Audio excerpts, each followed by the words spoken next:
mãe, nosso ser em formação, começa a viagem do saber. Ao chegar nesse mundão, cada passo uma emoção, durante a vida é aprender.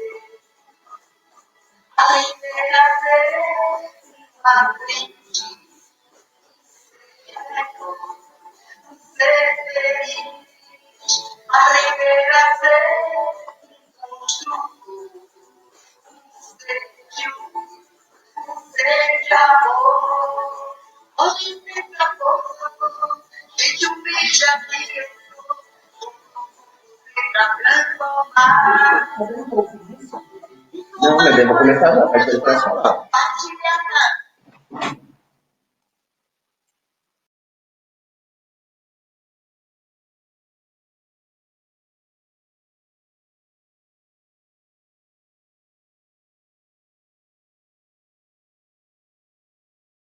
Do seu Rafael. Bom dia! Nós estamos às vésperas da primavera e aqui hoje a gente tem uma manhãzinha fria, com garoa, típico da cidade de São Paulo. Bom dia, Rosana. Estou te vendo entrar agora. Tudo bem? Hoje nós estaremos encerrando as nossas ações, o nosso presente que a gente deu aos amigos e parceiros do Instituto Aprender a Ser. Essas 4 lives foi um presente de aniversário dos 18 anos do Instituto Aprender a Ser para todos esses queridos e amados professores que são nossos amigos e nossos parceiros. Teremos uma manhã um pouquinho diferente, mas será uma manhã certamente muito proveitosa. Nesses 3 dias, a gente tinha como temática principal, como eixo principal, infância e direitos e contextos. O Miguel trouxe infâncias em tempos de vidas ameaçadas. A Bernadette, professores e crianças pequenas, uma reciprocidade formativa. A Kátia, ontem, num diálogo com a Emília, trabalhou direitos de aprendizagem e desenvolvimento em novos cenários de aprendizagem.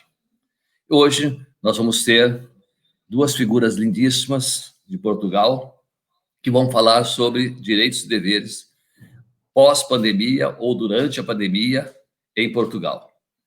Eu queria dizer para vocês que nós temos um grande prazer, nos sentimos muito felizes em estar esses 3 momentos com vocês. E como eu disse ontem, no mês de outubro e novembro, nós vamos oferecer alguns cursos para vocês que se inscreveram e participaram dessas lives.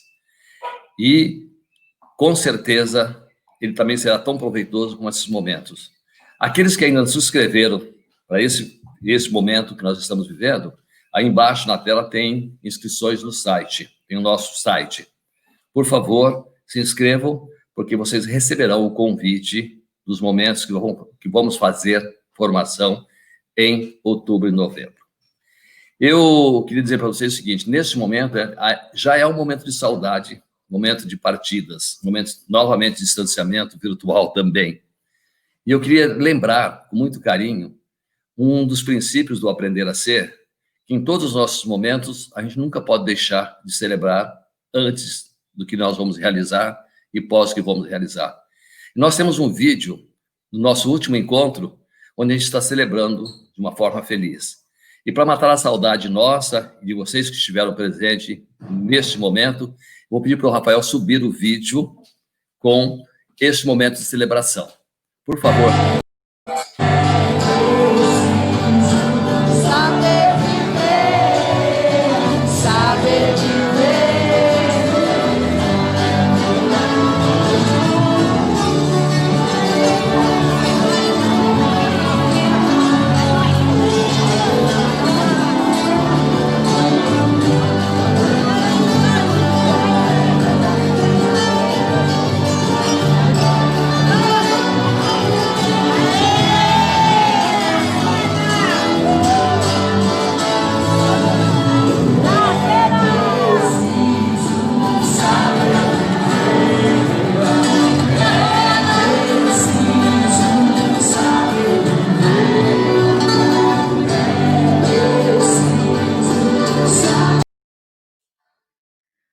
Bom dia! É preciso saber viver.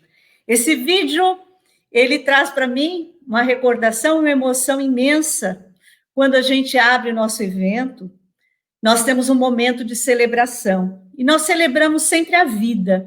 E celebramos a vida porque ela é o nosso maior patrimônio. E falar isso nesse contexto que estamos vivendo tem uma dimensão muito maior.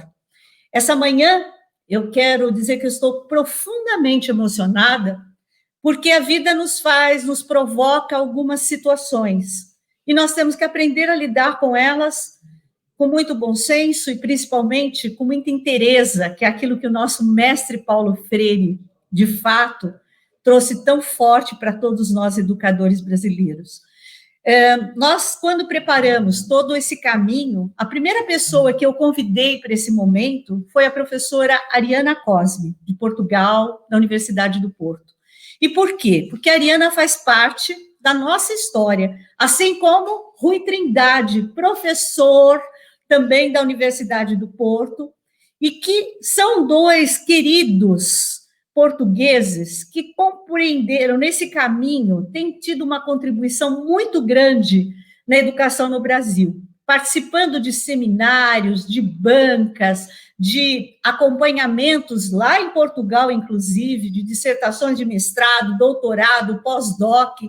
Eles são aqueles amigos que a gente vai construindo ao longo da trajetória e que a gente descobre que vale a pena viver para poder viver essa intensidade dessas relações. Nosso convite foi feito e a ideia inicial é que a Ariana falasse sobre, e ela aceitou de uma forma afetiva, como sempre, falando sobre a questão dos direitos das crianças, né, nesse contexto de pandemia em Portugal, considerando que nós fizemos as reflexões anteriores, como isso vem se dando no Brasil. Nesse período, a Ariana teve um problema de saúde, nós ficamos bastante ansiosos e apreensivos pela saúde da Ariana, e eu quero dizer nesse momento que nós temos uma grande rede de orações, né? Todos nós que amamos ela profundamente, e vamos continuar amando para sempre nesse vínculo. Felizmente ela está melhor, mas ainda sem condições de fazer essa fala. Mas aí vem esses dois portugueses lindos, e nos ligam dizendo que o Rui Trindade, que ele brinca comigo, eu sou marido da Ariana, mas ele nada mais é do que um dos doutores mais reconhecidos na área educacional, com muitas publicações, hoje representante na OCDE, ele vai contar um pouco para a gente. E eu quero contar uma história antes do Rui começar. Ele já está na tela, esse português que eu adoro quando ele fala Emília. Aquilo no meu coração, eu tenho saudade de ouvir esse Emília. Nós, no ano passado, em 2018, nós fizemos uma viagem para Portugal. Nós falamos que íamos levar 15 pessoas, levando 25, e eles nos receberam em sua casa, Rui e Ariana, nos receberam com um belíssimo coquetel, depois nos levaram para a Universidade do Porto, Rui fez uma conferência, Ariana fez uma conferência, nós participamos de um congresso na universidade, além disso, fomos visitar várias escolas. Eu diria, esses dois portugueses são seres humanos de primeira qualidade nas relações. O Rui está aqui na tela, representando ele e a Ariana, mas eu diria para o Rui, o gesto de vocês, para nós, brasileiros, é um gesto de respeito, de amor. Que bom que a Ariana está reagindo, em breve nós teremos a Ariana com a gente também, e o Rui e a Ariana vão participar de muitas coisas com a gente no Brasil. Trago para vocês esse educador, que inclusive já foi parado no Conselho Nacional de Educação, aqui no Brasil, falar sobre a proposta. É alguém que, na verdade, tem uma história linda de pesquisador, mas de compromisso ético com as pessoas. Eu tenho o prazer de chamar, ele está na tela, Rui Trindade, amigo querido, irmão, nossa família portuguesa. Eu estou pensando seriamente, um dia, quando eu e o Cláudio sentimos que precisamos nos distanciar um pouco, o primeiro lugar que a gente sempre pensa é Portugal. E é justamente por causa da Ariana e do Rui, que nos representam uma vida. Preciso falar um detalhe para ele. Eles têm 2 netos agora e a gente acompanhou esse processo. E quem tiver pelo Face a possibilidade de vê-los com esses 2 netos, é a coisa mais linda que eu já vi. Eles têm um olhar para esses netos, uma concretude, uma materialização de amor que me emociona. Em cada gesto, o Rui rejuvenesceu e a Ariana a partir dos netos. Então, eu digo que são seres humanos realmente na concepção freiriana, inteiros, convictos, seres de vida, seres de amor. Seja bem-vindo, Rui Trindade. Muito obrigado, minha querida Emília, meu querido Cláudio. É um prazer imenso estar aqui. É uma honra estar aqui. Neste momento, aqui em Portugal, seria boa tarde. Aí no Brasil é bom dia. E, portanto, um bom dia transatlântico para toda a gente que está agora, hoje, connosco. Não é a primeira vez que eu estou no Aprender a Ser. Desde Águas de Lindóia até hoje, muita água passou debaixo das pontes. O que nós andamos para aqui chegar. E, portanto, é sempre um prazer imenso estar convosco, Aprender a Ser, com o pessoal do Aprender a Ser, que é, de facto, gente honesta, gente consequente, gente verdadeira, gente em quem nós confiamos e que temos a honra de considerar nossos amigos. A Emília já vos disse que a Ariana não pode estar aqui por razões de saúde e eu vou tentar substituí-la o melhor possível, nesta condição também, que é uma condição da minha vida, que é ser marido dela. O que não é um problema, é também alguma coisa que é fundamental na minha vida. Porque eu acho que se não fosse marido da Ariana, seria uma pessoa absolutamente distinta e absolutamente diferente. Pediram-me para falar sobre crianças e Covid-19 a partir da experiência que nós vivemos em Portugal. E a primeira advertência que eu faço é que a experiência portuguesa vale o que vale, e é essa que eu vou partilhar, é essa que eu conheço, é essa onde eu estive envolvido, mas é preciso compreender que Portugal e Brasil são 2 países muito diferentes. O Brasil é um país com mais de 250 milhões de habitantes, Portugal é um país com 10 milhões de habitantes. Portugal tem cerca de 1,5 milhão de alunos no ensino básico, no nosso ensino fundamental e no nosso ensino médio. Enfim, o Brasil deverá andar na casa dos 50 ou dos 60 milhões. Não faço ideia. É uma dimensão completamente diferente. Quer até do ponto de vista do território. Portugal é um país de norte a sul que tem 600 quilómetros. Do mar à fronteira com Espanha tem 200 quilómetros. Tem mais 2 regiões autónomas no meio do Atlântico, e isto é uma brincadeira comparado com o Brasil, que é um país de dimensão continental, marcado por uma diversidade imensa. E portanto, é preciso ter em conta que a experiência portuguesa, desse ponto de vista, tem que ser sempre pensada em função de um país que é de outra ordem de grandeza e que tem outros problemas e tem outros desafios. Seja como for, eu acho que nós beneficiamos em partilhar as nossas experiências. No momento em que as nossas experiências não são experiências para copiar, mas são sobretudo experiências sobre as quais podemos refletir, e ao refletirmos seriamente sobre elas, sobre as experiências dos outros, podemos nós próprios encetar outros caminhos ou então confirmar os caminhos que já vimos trilhando. Eu dividia a minha fala em 2 partes. Uma primeira parte, falar-vos do que se passou em Portugal a partir do dia 16 de março deste ano. Foi quando as escolas portuguesas encerraram e nós portugueses ficamos em casa, confinados, com os filhos, no meu caso com os netos, mas na maior parte dos meus amigos os netos não estiveram presentes, na medida em que o Covid tem esta particularidade de ser profundamente perigoso e mortal para as pessoas mais velhas, mas a partir de 16 de março as escolas portuguesas fecharam, 16 de março. E voltaram, e no caso do ensino fundamental, nunca mais voltaram a abrir. Em Portugal, o calendário escolar é diferente do Brasil. Nós iniciamos aulas em setembro, começamos esta semana as aulas em Portugal, e as aulas prolongam-se até junho.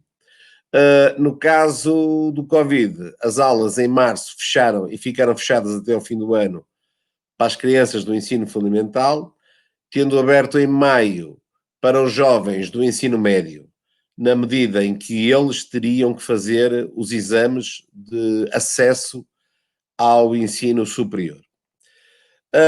O que é que, entretanto, se fez? As crianças foram para casa e o que aconteceu? Aconteceu que os professores tiveram que fazer uma aprendizagem rapidíssima, uma aprendizagem, eu acho que é um milagre, de trabalho com novas tecnologias, porque passaram a funcionar à distância. É verdade que no meio disto tudo se descobriram crianças que não tinham laptops, crianças que não tinham rede de internet, e até se descobriram crianças que nem sequer tinham televisão. As prefeituras assumiram um papel fundamental, porque tentaram apetrechar as crianças que não tinham laptops, emprestaram-lhes laptops, compraram laptops. As próprias escolas organizaram-se com as empresas e também tentaram encontrar soluções para isso. No caso em que as crianças não tinham rede de internet, algumas vezes as prefeituras colocaram rede de internet em casa. Outras vezes foram as autoridades policiais, a polícia, ou então os escuteiros, que iam a casa das crianças, entregar os trabalhos que elas tinham que fazer, ir buscar os trabalhos que elas tinham sido feitas para levar às escolas, para as pessoas corrigir e para fazerem as suas avaliações e para fazerem as suas recomendações. Neste sentido, foi um momento muito interessante, porque em geral a sociedade portuguesa se organizou para responder a alguma coisa de que ninguém estava à espera. O próprio Ministério foi muito rápido na resposta a dar e criou de um dia para o outro, do dia para a noite, um programa na televisão chamado Estudo em Casa, onde em cima da hora foi organizando as aulas para o ensino fundamental e para o ensino secundário. Gravavam-se as aulas e as aulas eram transmitidas num canal da nossa televisão. E isso também acabou por ser um momento muito interessante, porque me lembro que as primeiras aulas, que eram da parte da manhã e algumas da parte da tarde, mas a maior parte da parte da manhã, o programa com as aulas de matemática, de biologia, de ciências, de história, durante as manhãs eram os programas mais vistos na televisão portuguesa.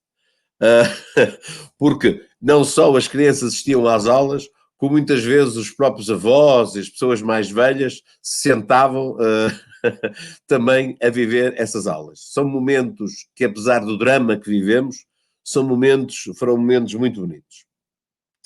É verdade que isto nem tudo foi maravilhoso, na medida em que as crianças com necessidades educativas especiais foram crianças muito atingidas por esta situação, na medida em que deixaram de ter a possibilidade de estar na escola, a possibilidade de ter experiências pessoais que não teriam em casa, nomeadamente quando essas crianças estão em casas de gente pobre.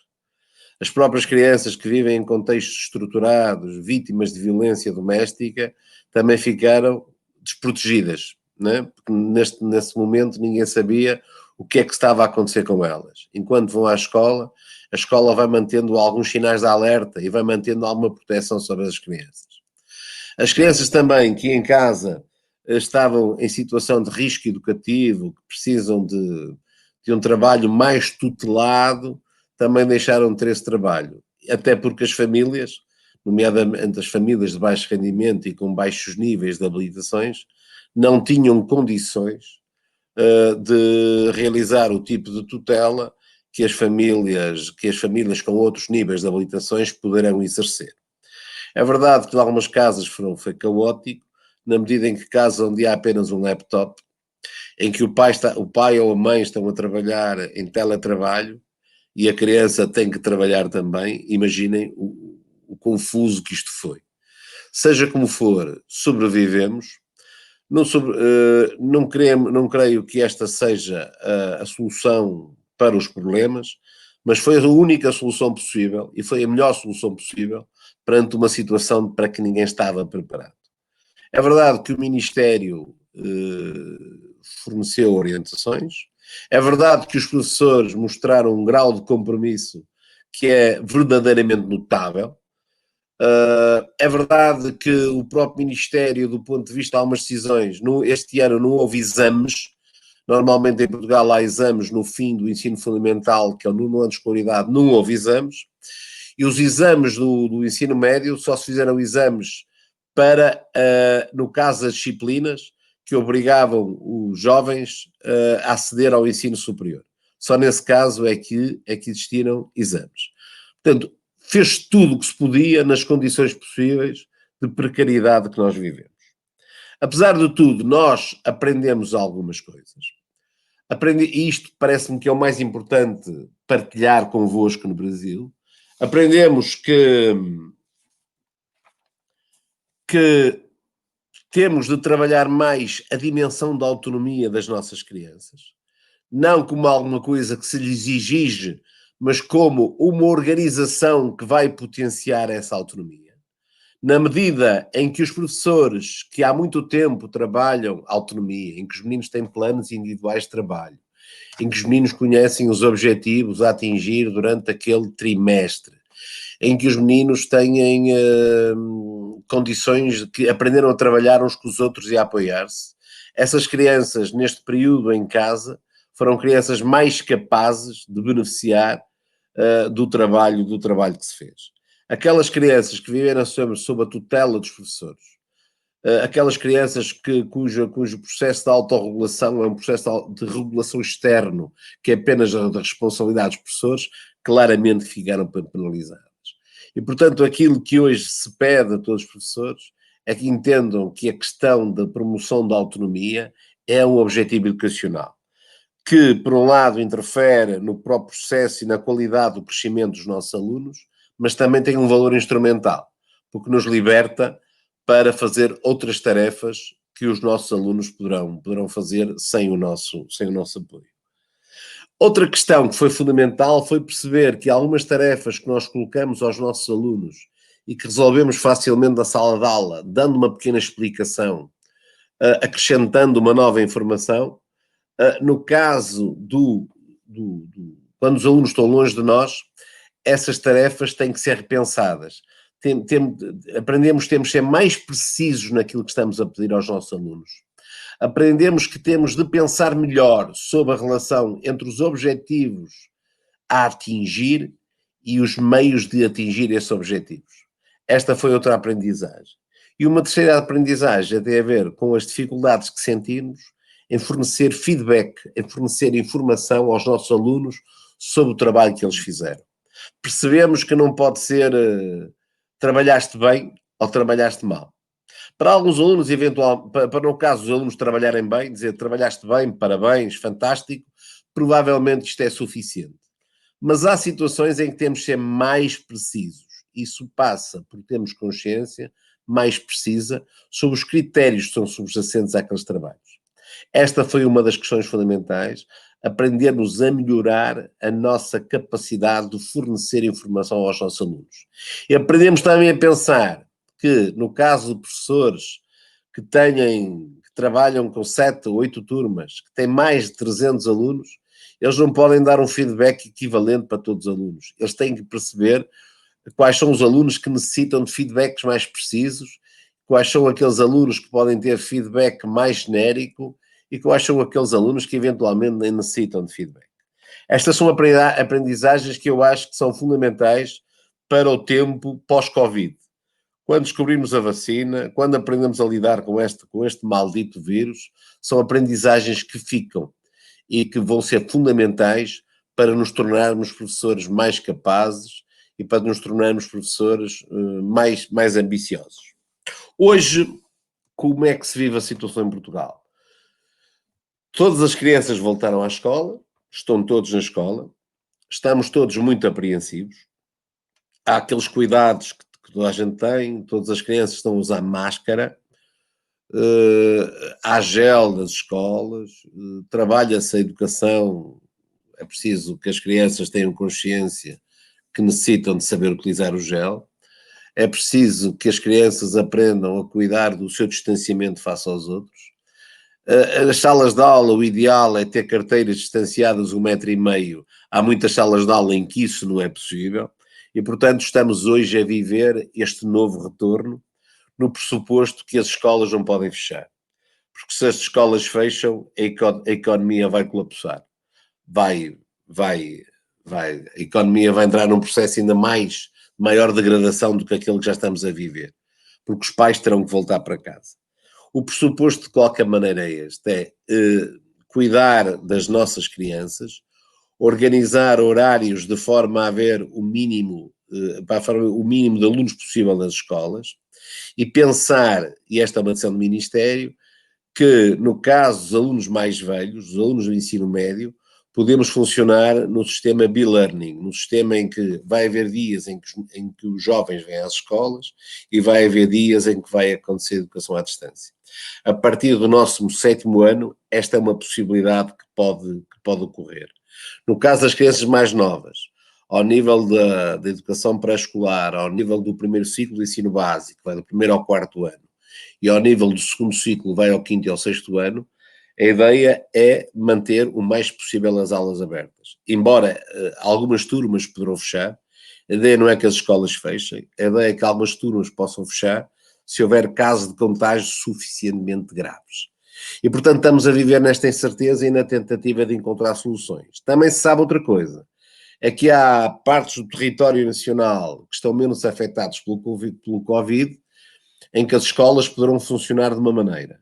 E há outras partes do território nacional em que a incidência do contágio é superior, em que as escolas vão ter que funcionar de outra maneira. E, portanto, aqui também temos de diferenciar respostas em função do contágio, em função dos recursos. Fundamental, e esta é a mensagem que eu particularmente tenho passado aos professores, é que nestes primeiros tempos, para além da preocupação em recuperar as aprendizagens que não foram realizadas porque a escola fechou em março, preparem os seus alunos para lidar com instrumentos que os autonomizem, nomeadamente os tais planos individuais de trabalho, nomeadamente uma organização que suscite a sua autonomia, que preparem materiais com tarefas claramente definidas. Este é um tempo certo também para prepararmos a possibilidade que provavelmente pode acontecer casos em que as crianças vão voltar para casa e vão estar em casa durante algum tempo, enquanto o surto de Covid não ocorrer. E, portanto, é uma situação muito complicada, até porque os professores portugueses em situação de risco estão autorizados a não vir à escola.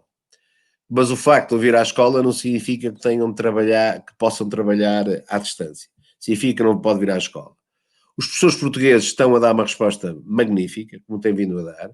O nosso problema é o pânico. Mas aqui entram outros atores em jogo. Entra a comunicação social, que de facto não pode, porque se entramos em pânico, vamos fechar as escolas e as crianças vão ser penalizadas e o país vai ser penalizado. É uma situação muito difícil. É uma situação em que nós temos que nos unir como povo. É uma situação em que temos de ser solidários. É uma situação em que temos de mostrar o melhor de todos nós. E, de facto, se nós estivermos disponíveis a isso, a mostrar o melhor de todos nós, com mais ou menos eficácia, falhando certamente, cometendo erros, porque é natural que a gente cometa erros. É natural que... Agora, os erros não nos podem impedir de continuar a fazer. Os erros terão que ser objeto de alguma reflexão.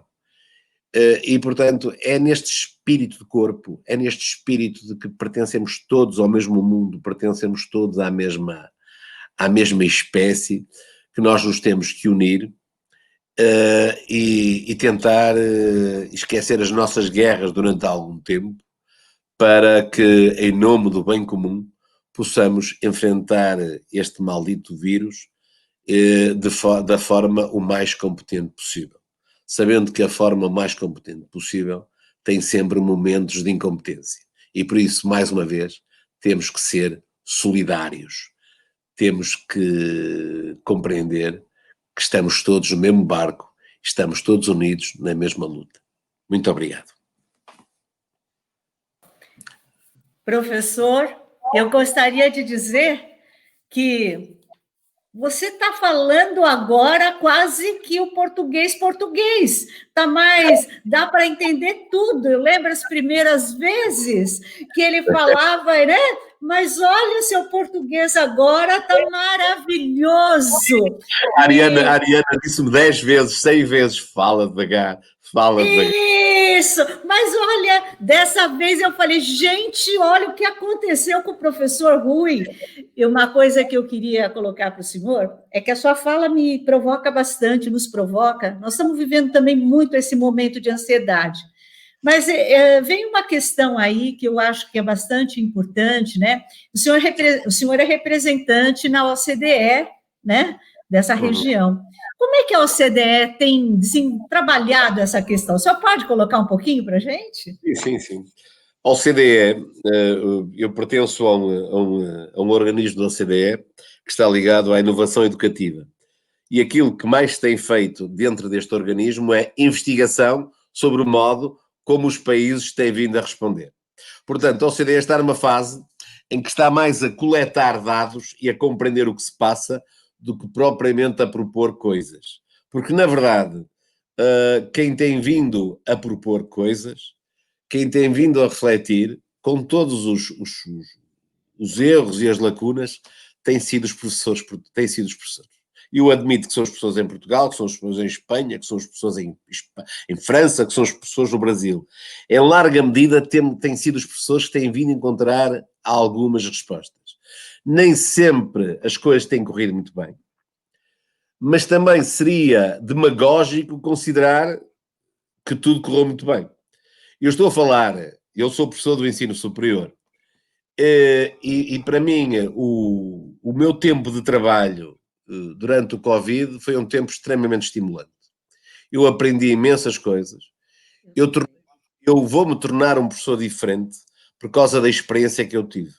Nomeadamente, por exemplo, aprender a gerir fóruns, que é uma coisa que eu achava que era um especialista, e começar a aprender a gerir fóruns em torno de pequenas coisas. Dizer assim, intervenho já ou não intervenho já?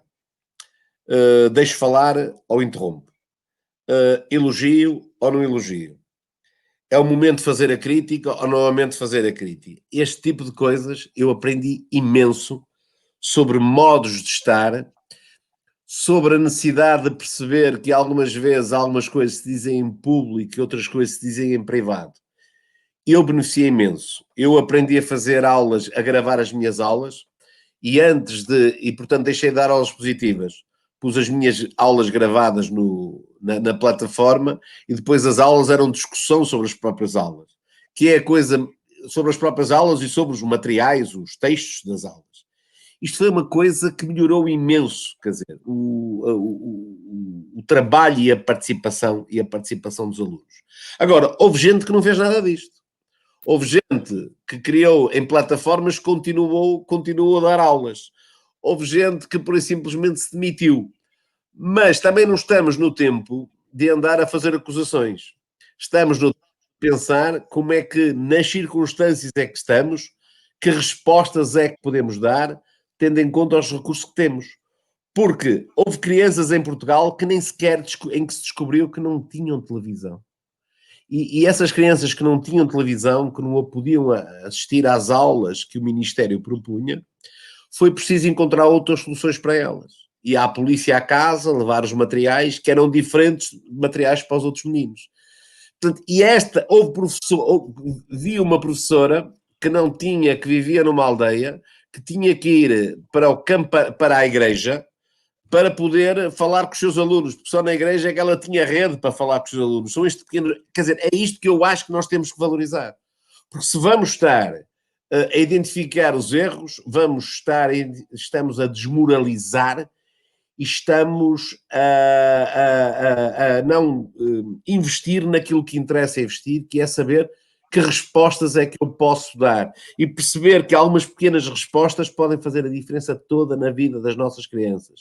E, por outro lado, temos que nos apoiar uns aos outros. Foi outra coisa importante, foi como é que os professores, através do Skype, através do WhatsApp, iam partilhando coisas, iam-se apoiando, iam-se reforçando, não é? Iam fazendo um trabalho que presencialmente nunca foi feito, mas que agora tiveram necessidade de fazer. Portanto, a OCDE, o que nós vamos ter daqui a uns tempos é muitos estudos que eventualmente poderão ser úteis para que depois de passado o tempo deste maldito vírus, nós possamos beneficiar de algumas aprendizagens que acabamos por ter de fazer. Professor, o senhor está colocando uma questão que eu queria compartilhar, que aqui no Brasil também nós estamos vivendo muito esse processo, né? O senhor conhece bem o país, eu diria que o senhor conhece muitas vezes locais no Brasil que os brasileiros não conhecem. O senhor conhece todo o Brasil, já esteve em todas as capitais brasileiras, mas tem uma coisa que me chama muita atenção, que é esse momento de aprendizagem que o senhor trouxe. O que nós estamos aprendendo com tudo isso? Eu acho que esse é o foco. E o que nós valorizamos? Aqui no Brasil, nós nunca vimos tanta gente falando da importância de ser professor, do papel do professor. Isso está acontecendo em Portugal? Como é que é essa manifestação do reconhecimento desse trabalho? Porque as famílias, de repente, têm que assumir uma série de ações. Isso, como é que está se dando essa experiência? Eu diria que esse é o lado positivo do Covid, salvo seja. O Covid não tem lados positivos. Mas esse é. Porquê? Por um lado, as famílias confrontaram-se com a importância que a escola tem. Perceberam algumas das dificuldades que os professores têm na sala de aula na gestão do comportamento dos seus filhos. Perceberam a complexidade do trabalho que se faz. Porque quer dizer, a escola dos meninos de hoje não é a escola dos pais, já é uma escola diferente. Portanto, essa descoberta. Por outro lado, a resposta dos professores, eu acho que foi uma forma dos professores granjear respeito junto da comunidade. E em termos da sociedade, percebeu-se também que a economia, que a escola é um espaço que é fundamental para as economias funcionarem. Porque se a escola fechar, as economias deixam de funcionar porque as crianças têm que ficar com alguém. Do ponto de vista dos professores, eu acho que os professores, de alguma maneira, os que precisavam disso, descobriram a importância que têm na vida dos seus alunos e na vida do país. E num tempo de alguma desilusão, os professores portugueses são muito velhos. Nós temos uma classe docente muito envelhecida. A larga maioria dos professores portugueses tem mais de 58 anos. Portanto, é gente que, de alguma forma, fez um percurso, está cansada, que muitas vezes se sente mal amada, que muitas vezes não se sente estimada e que agora sentiram, de alguma maneira, que alguém os reconhece. E outra coisa que sentiram, que para mim é espantoso, é que algumas colegas minhas que me diziam: estou farto de aulas, estou farto daqueles miúdos mal criados. Nesta altura do Covid diziam: que saudades eu tenho deles. Que saudades eu tenho deles, apesar de tudo. Que saudades eu tenho do contacto. Que saudades eu tenho de sair de casa, de não estar aqui fechado a olhar para um ecrã, de poder, apesar de tudo, estar com eles. E, portanto, digamos que também nos temos que agarrar a isto um bocadinho como o náufrago se agarra à boia no meio do mar e de perceber que somos muito mais importantes do que muitas vezes julgamos que somos. É muito importante ter consciência também da importância que nós temos para com os outros e para com as nossas sociedades. O senhor deu uma entrevista com a professora Eliana, que eu li, belíssima, né? Eu acompanho a produção de vocês, e tem um momento que vocês falam sobre a igualdade. Queria que o senhor trouxesse um pouco esse olhar, porque eu acho que essa é uma discussão que nós brasileiros, nesse contexto, precisamos fazer com muita intensidade. O senhor poderia trazer isso para a gente? O que esta crise demonstrou é que a igualdade é uma mentira. Nós não precisamos de igualdade, nós precisamos de equidade.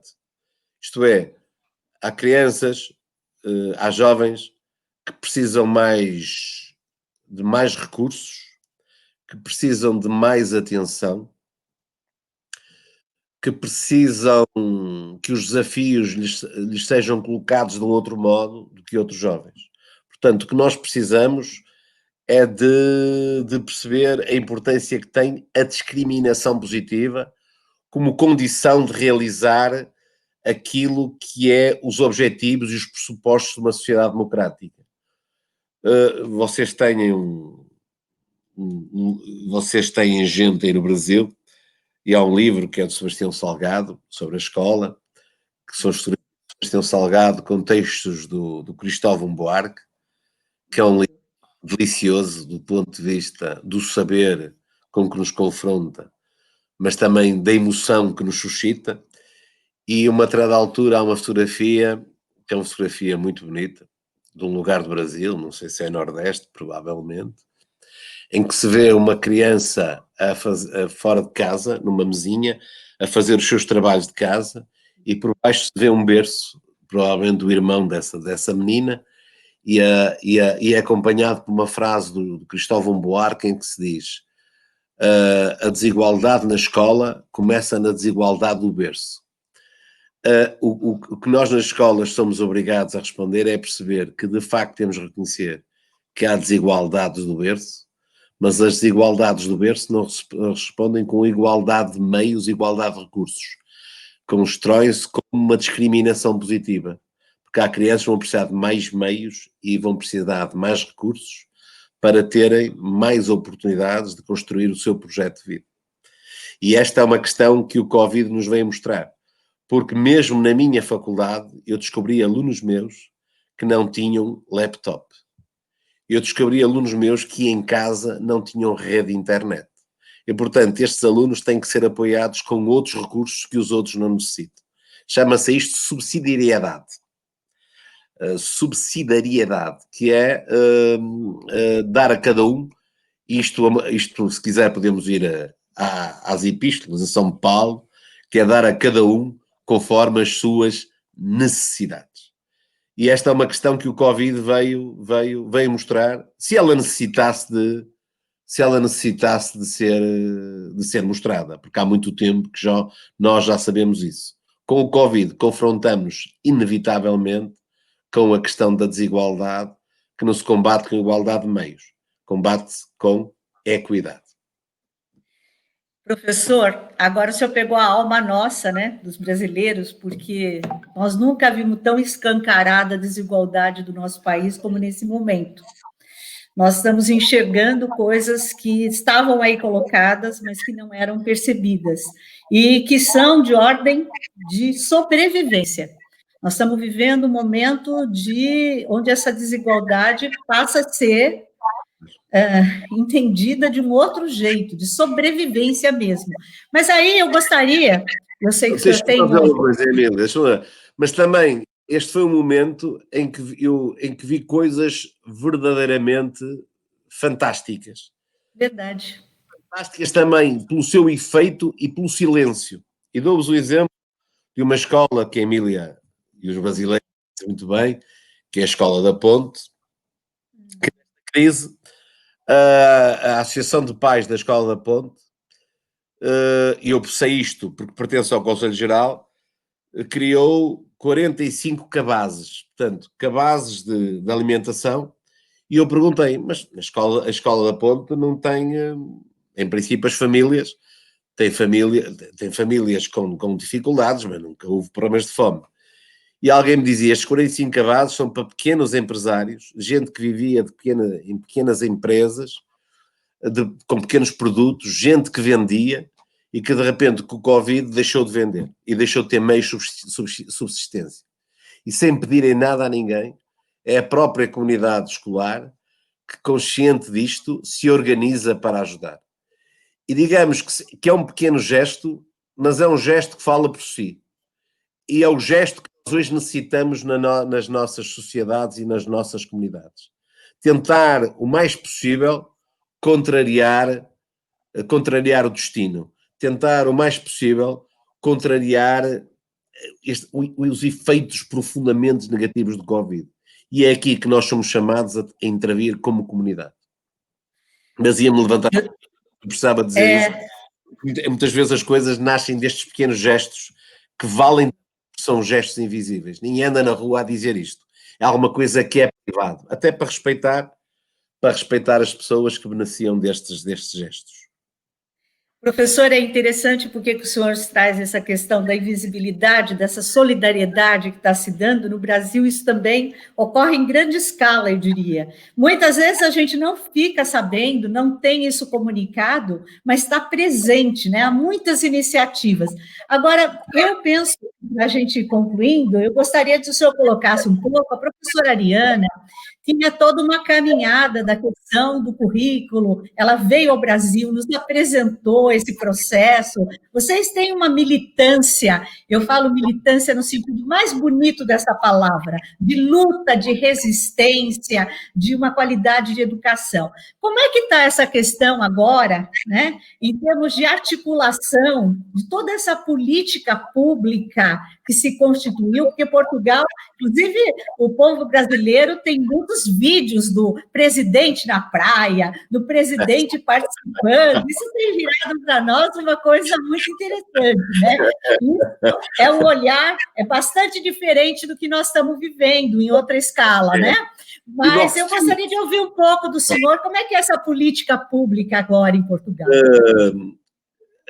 A Emília está a falar do nosso projeto de autonomia e flexibilidade curricular. Isso, que inclusive tem um livro sendo lançado e que eu gostaria de dizer que esse livro nós queremos fazer assim que a Ariana estiver bem, o lançamento no Brasil. Vocês estarem aqui para a gente lançar esse material.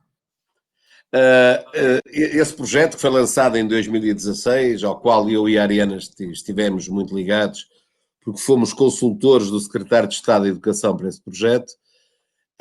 Creio que ele foi lançado em 2016. É um projeto que, grosso modo, o que é que se trata? Trata-se de permitir que as escolas tenham possibilidades de, dentro do quadro legal, dentro do currículo prescrito, mas tenham possibilidades de fazer uma gestão flexível e autónoma do currículo. E eu creio que o impacto do Covid, mas isto é uma crença, eu não tenho estudos que comprovem isso, tenho que vos dizer, mas estou convencido que o facto de, desde 2016, andarmos a experimentar a sério este outro modo de estar na escola, em que as escolas podem tomar decisões curriculares, em que temos um decreto-lei que não determina o que as escolas vão fazer, mas define possibilidades das escolas fazer, maior articulação curricular, criou-se um documento que é o das aprendizagens essenciais, onde estão prescritos aquilo que é essencial aprender em matemática, de forma a que as pessoas possam tomar decisões. Essa experiência e essa reflexão que se fez da sociedade portuguesa teve alguns efeitos no tempo do Covid, porque as pessoas, muitas escolas que já estavam a desenvolver práticas de autonomia e flexibilidade, acabaram por, no tempo do Covid, beneficiar dessa mesma experiência. Eu, a partir de 2018, deixei de estar tão ligado ao projeto, porque passei a assumir outra responsabilidade, que sou o presidente do Conselho Científico-Pedagógico da Formação Contínua em Portugal, que é a entidade que faz a gestão da formação continuada de professores, e, portanto, a minha experiência tem vindo a ser mais na formação continuada, mas a Ariana, que tem vindo a trabalhar por todo o país, tem sido, digamos, testemunha de mudanças dramáticas na forma de estar nas escolas. E isto leva-me a uma coisa, a uma questão.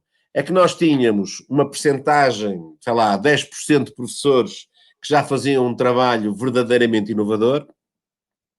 Temos também um conjunto de professores, também não sei qual é a percentagem, mas que é uma minoria, que não está interessado em ser professor, mas continua a ser professor. E depois tínhamos ali um conjunto de professores que nós percebemos, se nós lhes dessemos as ferramentas certas, se nós acreditássemos neles, se nós os deixássemos crescer profissionalmente, se nós criássemos essas condições, eles poderiam dar respostas que de outro modo não dariam. E a Ariana tem, de facto, estes testemunhos de algumas transformações em escolas que, quando a Emília veio cá a Portugal, nós mostramos que é a Escola da Ponte, o Osmop e pouco mais. Eu, neste momento, tenho um roteiro, eu e a Ariana, temos um roteiro de escolas do norte a sul do país e escusamos hoje de vos mostrar a Escola da Ponte. Porque hoje podemos levar a muitas escolas que ninguém sabe quem são, nunca ninguém ouviu falar delas e que fazem um trabalho notável. Agora, um trabalho notável não é um trabalho que se vê à vista desarmada. É um trabalho que é preciso compreender olhando para para a forma dos meninos estarem na sala de aula, para o tipo de tarefas que têm, para os seus portfólios. Portanto, também não é um trabalho que se vê à vista desarmada.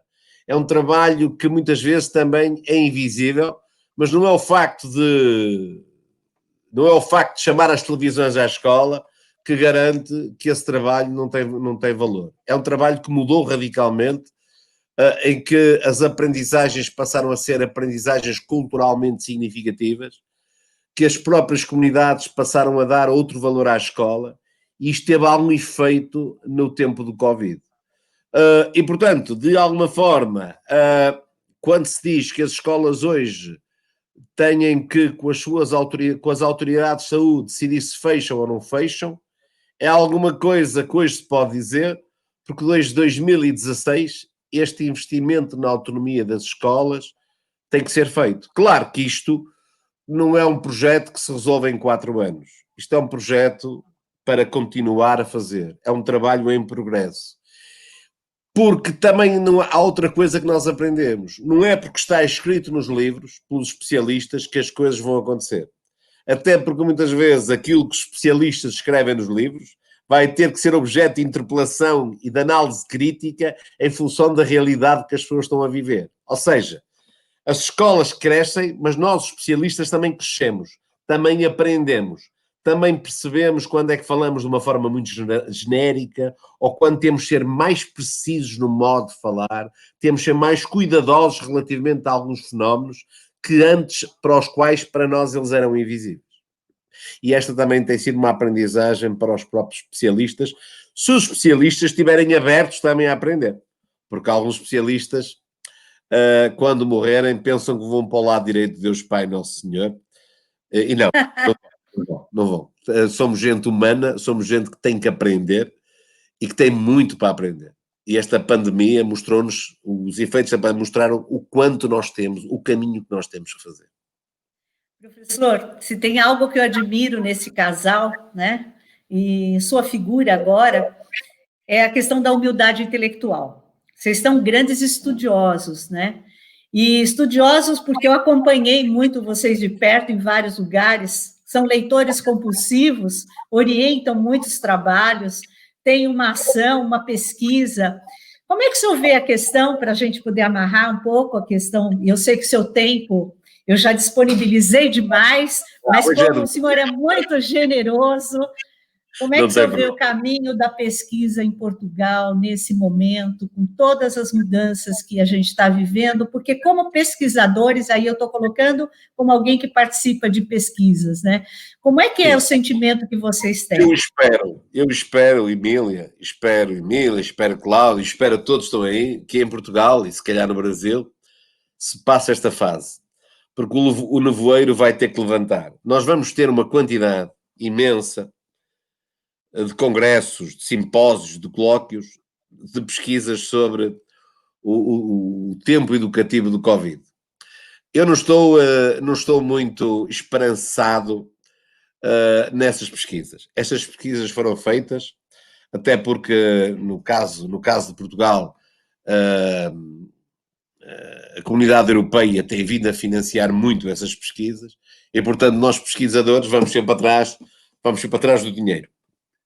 Tenho muitas dúvidas sobre essas pesquisas, porque elas foram feitas à pressa, elas foram para responder à agenda e, portanto, digamos que admito que que algumas delas terão algum valor, mas tenho muitas dúvidas se essas pesquisas não são para responder a uma agenda que depois de encerrado o processo, essas pesquisas irão enriquecer os repertórios dos seus pesquisadores.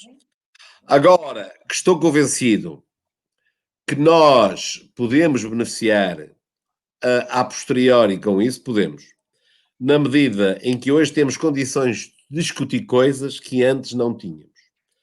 Por lá também, em termos como pesquisadores na área de educação, temos de compreender que são as pesquisas etnográficas aquelas que nós mais necessitamos.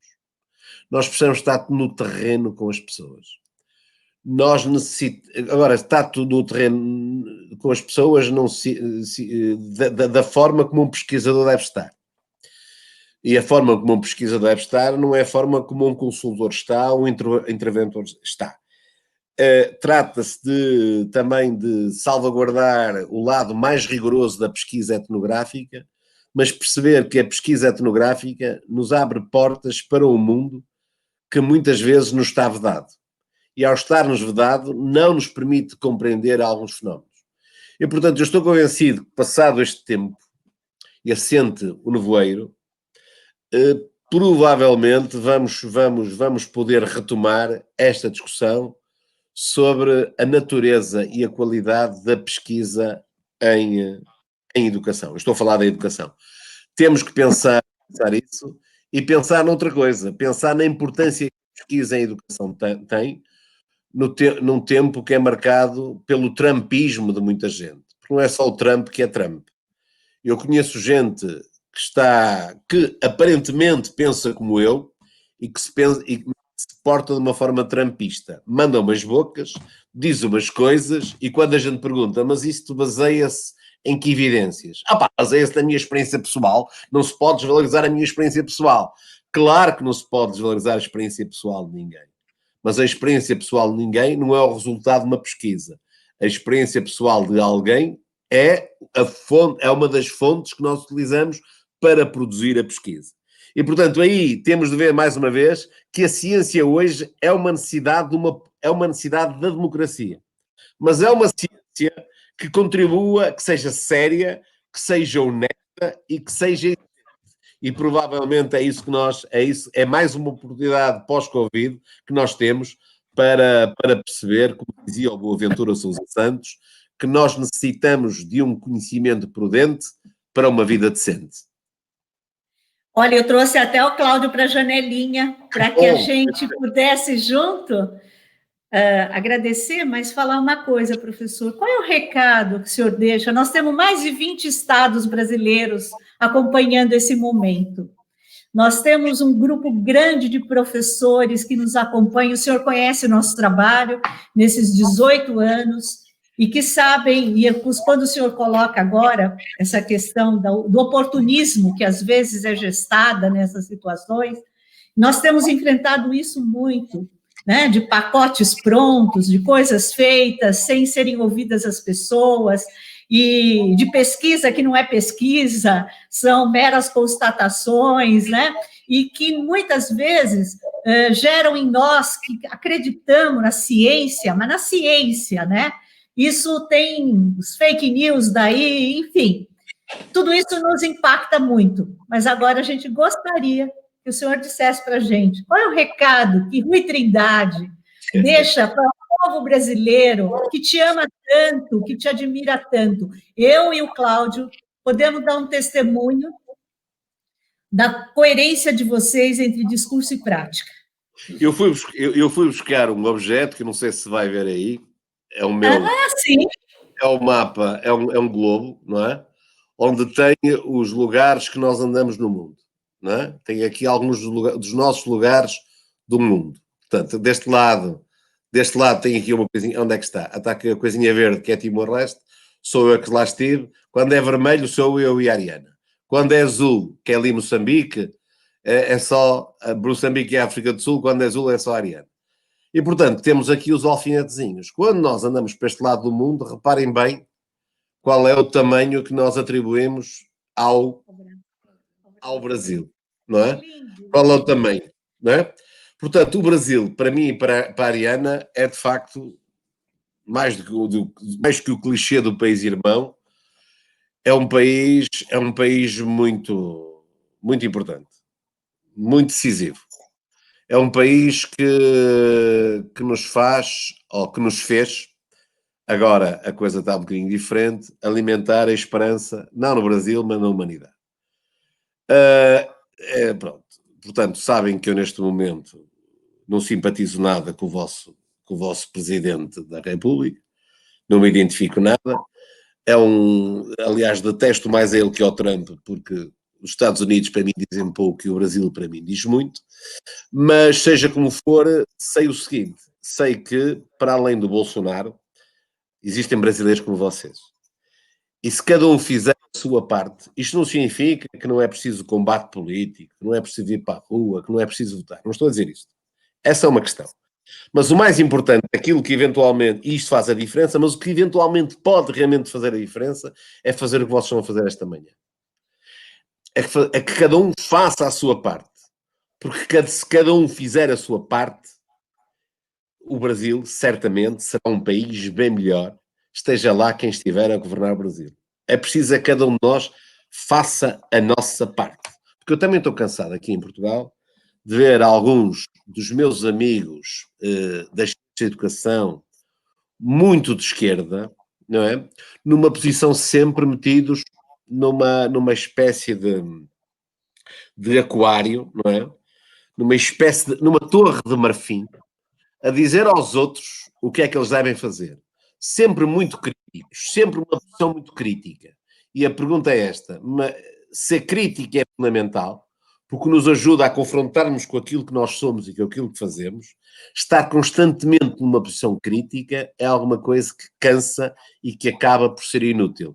É preciso que a gente deixe a terra, suje os pés na terra, erre, com os nossos defeitos, com as nossas virtudes, que continuemos a agir. Com gente de carne e osso que tem nome e que tem existência. São esses que contam. E, portanto, independentemente do combate político por uma democracia que de facto seja democracia, é preciso que cada um no dia a dia, com as pessoas com quem está, com os que está, faça o melhor possível. Sabendo que dentro do melhor possível vai errar. Sabendo que dentro do melhor possível há dias em que não se vai portar da forma como achava que se deve portar. Mas que faça esta tentativa, que tente. Porque todos aqueles que fazem isto deixam a sua marca neste mundo. Correto. Por este bocadinho. E por esta partilha. Nós não temos palavras para agradecer a sua generosidade de estar aqui, não substituindo a Ariana, mas falando, né? O Rui falando do seu pensar, da sua forma de ver este momento, e que certamente é muito próximo, né, da fala que a Ariana ia fazer. Existem algumas coisas que, na verdade, nos encantam, né, quando a gente trabalha com profissionais, é o compromisso que ele tem, tá certo? Não só aquele compromisso de estar, né, indo ao seu trabalho para receber o seu salário. Muito mais do que isso. O salário, ele acaba ficando, é uma necessidade, mas ela fica num segundo plano, porque esse profissional está muito mais voltado, né, a servir. Eu acho que o profissional de educação é um profissional que serve. Serve a quem, né? Serve a crianças que um dia poderão transformar esse quadro político que você falou agora. Nós temos a obrigação de trazer para essas crianças uma reflexão do que é política, sim. Discutirmos política, né? Falarmos de política com eles e mostrarmos, não assim uma tendência partidária, mas mostrarmos como que a gente faz política, tá certo? E o que falta, talvez, no Brasil, com certeza falta, e que talvez falte também em Portugal e em outros lugares, é uma política educacional. Até diria para você que nós temos muitas leis, tem muitas organizações, nós temos muito material para falar de educação, mas falta uma política educacional voltada seriamente, eticamente, para um desenvolvimento humano. É isso que está faltando no mundo. Se nós fizéssemos isso, talvez, no futuro, a gente encontre políticos comprometidos com a educação. Muito obrigado, da minha parte, a você.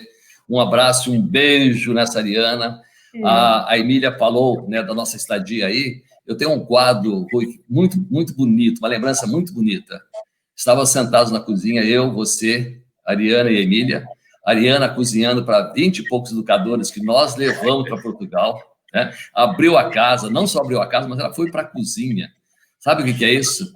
Cozinhar para 20 e poucos educadores. Não era uma obrigação, era um prazer, era uma identificação, tá certo? Que o alimento também nos une.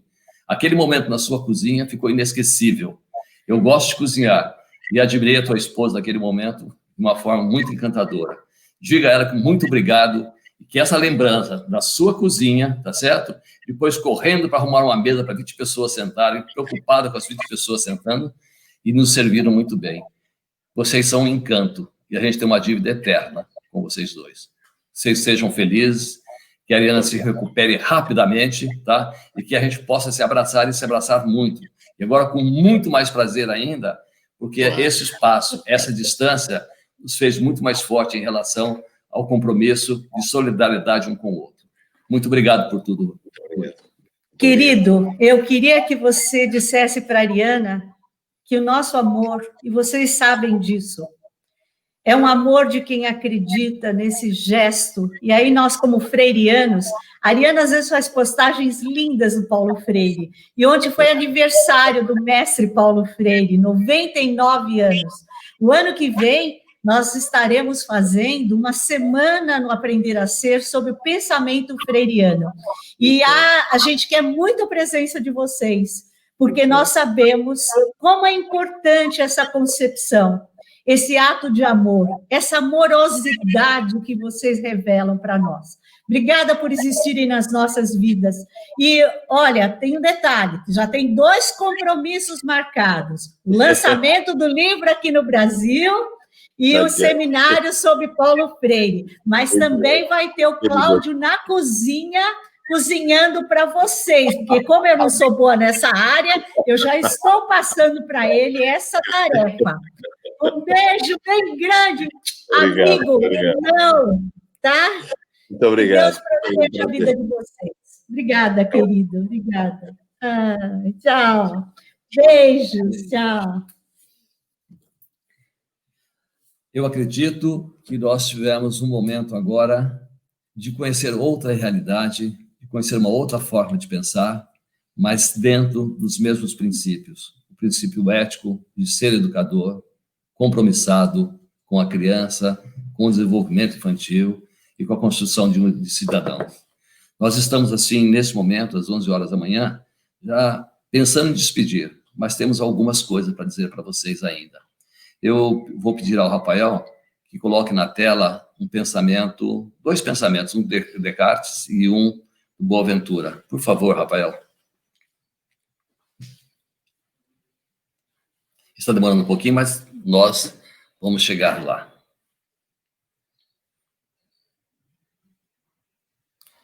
Enquanto ele traz para a tela o slide, eu queria dizer para vocês o seguinte, que essa pandemia, ela traz a possibilidade de construirmos uma educação inovadora. Por vários motivos. A gente tem ouvido os pensares das famílias, temos ouvido os pensares da mídia, temos ouvido os pensares das políticas, e muito desses pensares se distancia muito daquilo que nós fazemos, que somos como educadores. Quando uma pessoa diz que minha criança precisa voltar para a escola, porque eu já não sei mais o que fazer com ele. Quando a economia diz que se não houver volta à escola, a saúde financeira da empresa não vai suportar. Quando um político diz que se não voltar às aulas, talvez eu perca essa eleição. E quando o professor diz que, infelizmente, é um contexto diferente e eu preciso pensar muito para fazer o que tem que ser feito. Está entrando na tela agora, faço uma pausa, e nós temos dois contextos aí. Tem a pedagogia do bom senso. No futuro, não se tratará tanto de sobreviver como de saber viver. Nesse tempo de pandemia, o futuro, na verdade, a gente vai ter que aprender, né, como viver. Não é sobreviver. Sobreviver, nós estamos sobrevivendo.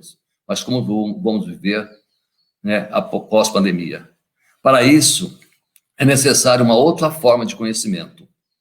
um conhecimento compreensível e íntimo, que não nos separe, mas, antes, nos una pessoalmente ao que estudamos e ao que somos. Boaventura de Souza Santos. Obrigado, Rafael. Então, é preciso, neste momento, a gente pensar para fazer. Quando eu escrevi o meu livro, né, Desconstruindo um Caminho para uma Nova Escola, quando a gente escreve um livro, quando a gente escreve um texto, quando a gente escreve um artigo, nós temos sempre um fio condutor que nos diz, né, como a gente vai se comportar. E esse livro eu escrevi a partir de um paradigma que eu tenho na minha vida. Pensar o pensado para pensar o fazer. E neste momento, nós temos que pensar a escola pensada para pensar a escola pós-pandemia. Nós temos que pensar o que as famílias esperam da escola, o que a política espera da escola, o que a mídia espera da escola, para pensar o que nós temos que fazer, mas a partir de um pensamento nosso de educador. Eu sei, como todos nós sabemos, que nenhum professor, nenhum diretor, ninguém voltado a políticas educacionais esperava esse contexto para pensar a educação. Mas é um espaço maravilhoso para pensar os nossos fazeres pós-pandemia. Nesse momento, eu gostaria de conversar com meus amigos gestores. Quando eu digo meus amigos gestores, sou amigo também dos professores. É que a minha trajetória de 35 anos de escola, ela foi sempre dentro de sala de aula, nunca deixei a sala de aula. E mesmo não deixando de sala de aula, eu fui coordenador, eu fui diretor e fui diretor acadêmico também. Achava e pensava que quando eu me afastasse da sala de aula, eu perderia, talvez, né, aquilo que acontece no dia a dia. Sempre estive. E como gestor, eu quero dizer uma coisa para vocês. Nós somos os maiores responsáveis pelo que vai acontecer na escola na volta pós-pandemia. Nós, diretores, somos os maiores responsáveis pelo que vai acontecer na escola pós-pandemia, tendo como parceiro ou parceira a coordenação pedagógica. E neste momento, gestor querido, coordenadora querida, sentem, pensem em como vocês podem se encontrar com os professores e como vocês podem compartilhar o que está se passando e compartilhar o que nós devemos fazer. Nós temos um espaço na legislação hoje que nos permite pensar um currículo. Pensar o currículo. Pensar um currículo para 2020 é uma coisa. 2020 é uma coisa que não dá mais tempo de repensar esse currículo, porque por mais que a gente queira, nós sabemos que nós não temos o que fazer em 2 meses de aula, em termos de um currículo todinho que foi construído para 2020. O que iria acontecer em 2020, nós não temos mais como realizar em 2020. Mas precisamos pensar já que 2021, com certeza, tenho certeza que a ciência vai descobrir uma vacina e nós vamos retornar à vida não normal, porque nada será normal depois do que nós estamos passando. Não voltaremos à normalidade. Será um novo normal, um normal diferente. Então, gestor, você é o maior responsável pelo retorno às aulas no seu território escola, junto com a sua coordenadora e praticando uma gestão compartilhada, onde todo mundo que está na sua escola, onde todo mundo que voltar para a sua escola tem saberes construídos nesse tempo de pandemia. E esses saberes são importantíssimos. Esses saberes são fundamentais para a gente pensar no currículo 2021 e pensar nos caminhos da escola a partir de 2021. Não se preocupem com o que dizem aí. Muitas pessoas dizem o seguinte, né? Um ano perdido vai comprometer o futuro. Ao mesmo tempo que ele diz que um ano perdido vai comprometer o futuro, quando ele pensa em retorno às aulas, ele pensa na educação infantil. Se vai comprometer o futuro, a preocupação maior devemos ser com os nossos universitários que estão para entrar no mercado de trabalho. Nossa preocupação maior tem que ser com o ensino médio que está para entrar numa universidade. Nossa preocupação maior tem que ser o ensino da primeira no ano, que é um espaço de alfabetização e de construção de caminhos para enfrentar o ensino médio e uma universidade. E a educação infantil, ela é importante, é importantíssima, mas o retorno dela, antes do que os outros retornos, existe aí alguma coisa que não bate com esse pensamento de que estamos comprometendo o futuro se a educação infantil não voltar já. Nós estamos compreendendo no futuro se a educação como um todo não voltar já. Eu acho terrível quando se tem esse pensamento que vem de muitos educadores. Escola. Eu sei que as escolas de educação infantil estão, na verdade, né, com um déficit orçamentário. Estão com a saúde financeira comprometida. Mas juntos a gente pode fazer muita coisa. Pense vocês que estão, na verdade, pensando no retorno às aulas. Neste momento, a minha filha faz medicina. Ficou afastado 3 meses e ela diz, pai, perdi 3 meses do internato, deixei, na verdade, de ver, observar e aprender aquilo que eu preciso para entrar no mercado de trabalho amanhã ou depois, para entrar no hospital amanhã, para entrar no consultório depois. Este, sim, é a maior preocupação.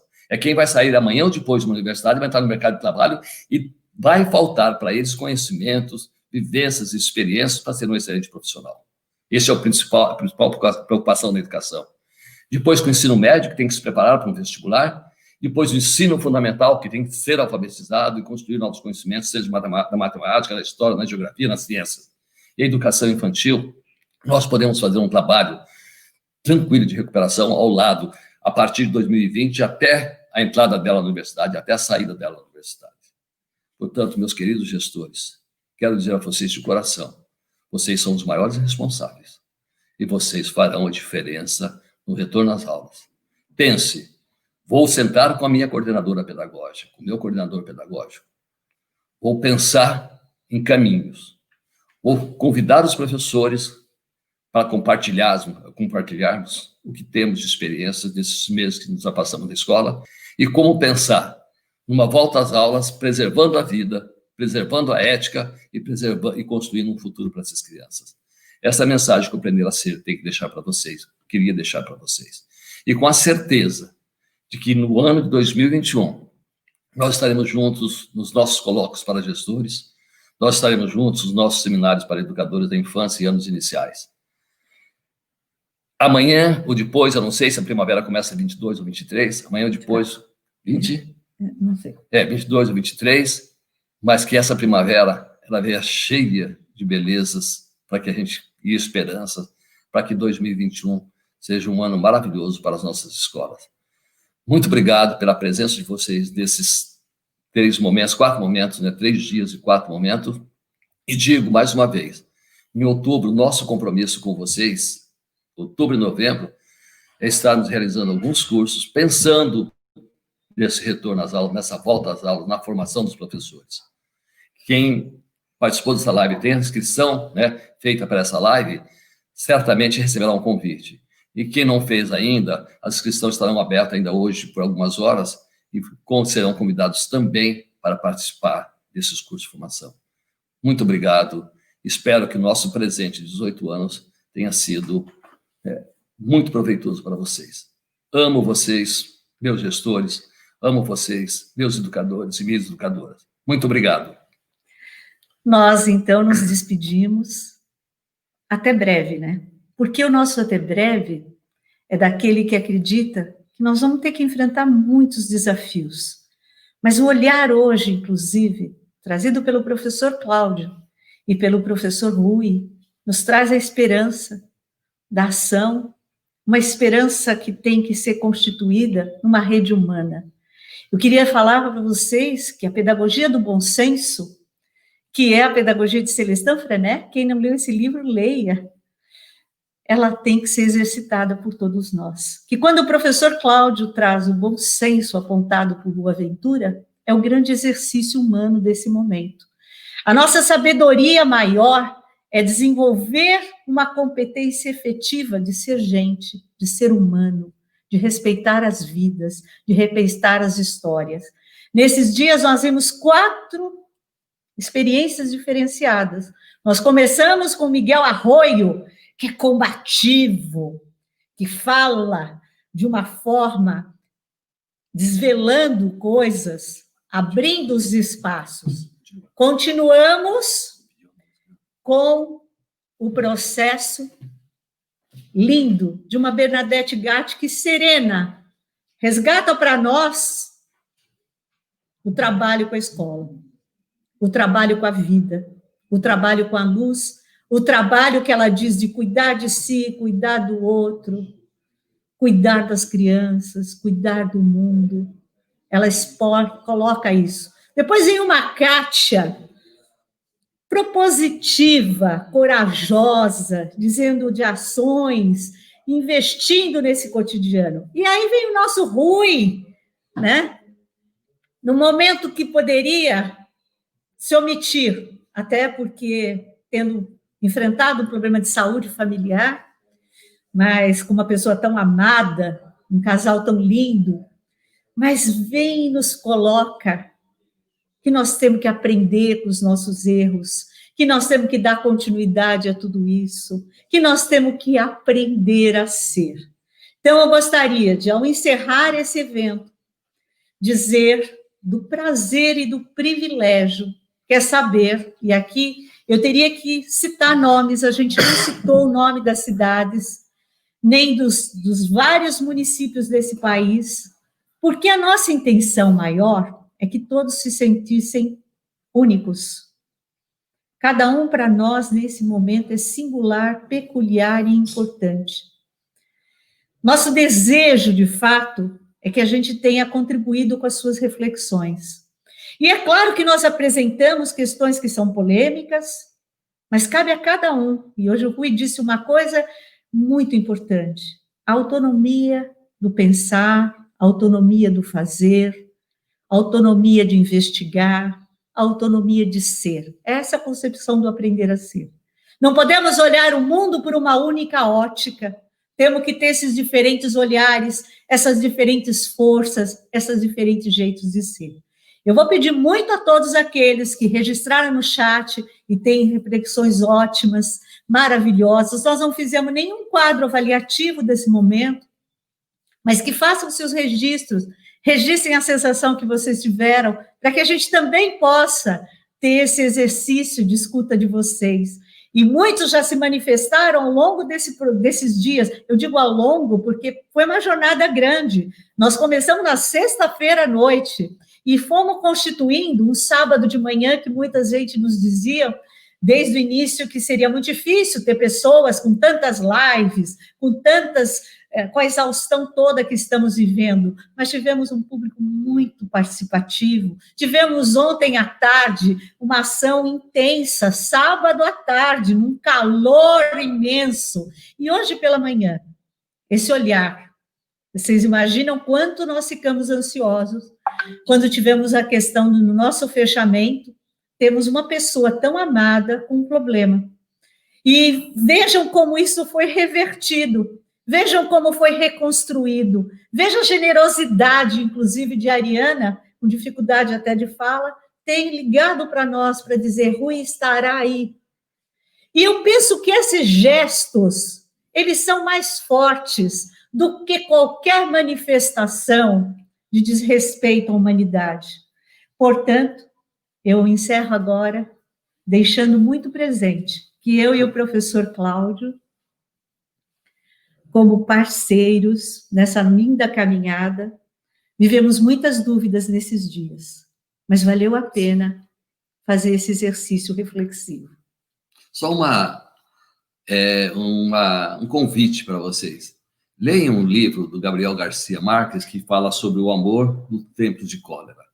Ele tem um diálogo do capitão de um navio com um marujo, que o marujo quer sair do navio em quarentena, ir para casa, abraçar seus familiares, e aí tem um desenrolar que, se eu contar para vocês, vai perder a beleza. Mas é aquilo que a gente tem que pensar. O que o capitão pensa é o que nós, como professores, o que nós, como pais, o que nós, como dirigentes desse país, temos que pensar. A fala do capitão é uma experiência de vida. Não esqueçam. Chama O Amor nos Tempos de Cólera. Gabriel Garcia Marques. Nós temos orgulho de ser professores brasileiros que trabalham na formação de professores brasileiros. Isso nos traz a nossa identidade como pessoas. Um domingo lindo para vocês, cheio de muita luz, de muita paz. Cuidem-se muito e não deixem de continuar esse caminho solidário de construção coletiva.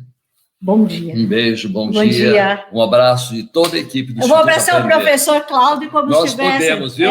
Nós estamos isolados há mais de... 6 meses. Um beijo para Beijo vocês para todos. vocês Muito todos. obrigado. Vamos lá, gente, me ajudem. Queria muito que vocês saíssem nessa foto. Apresentação.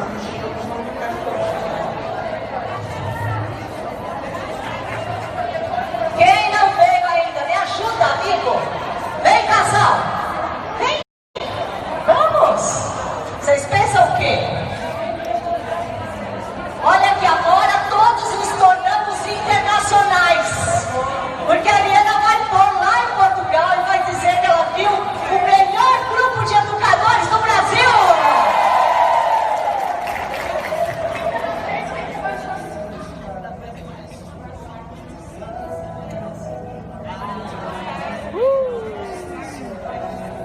A próxima foto eu espero que seja em Portugal.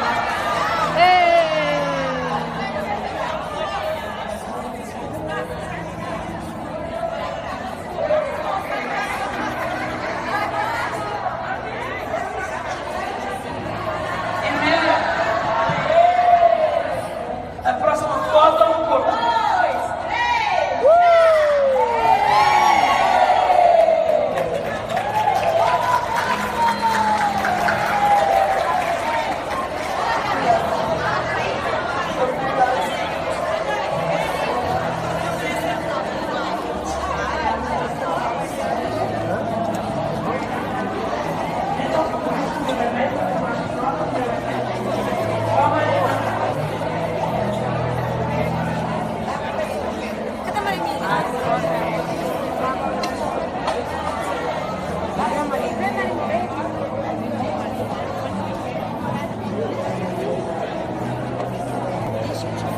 Você tá pondo só no texto da menina, né? Vai vir ser. Eu não sei como é que ninguém manda no e-mail. Você vai ver.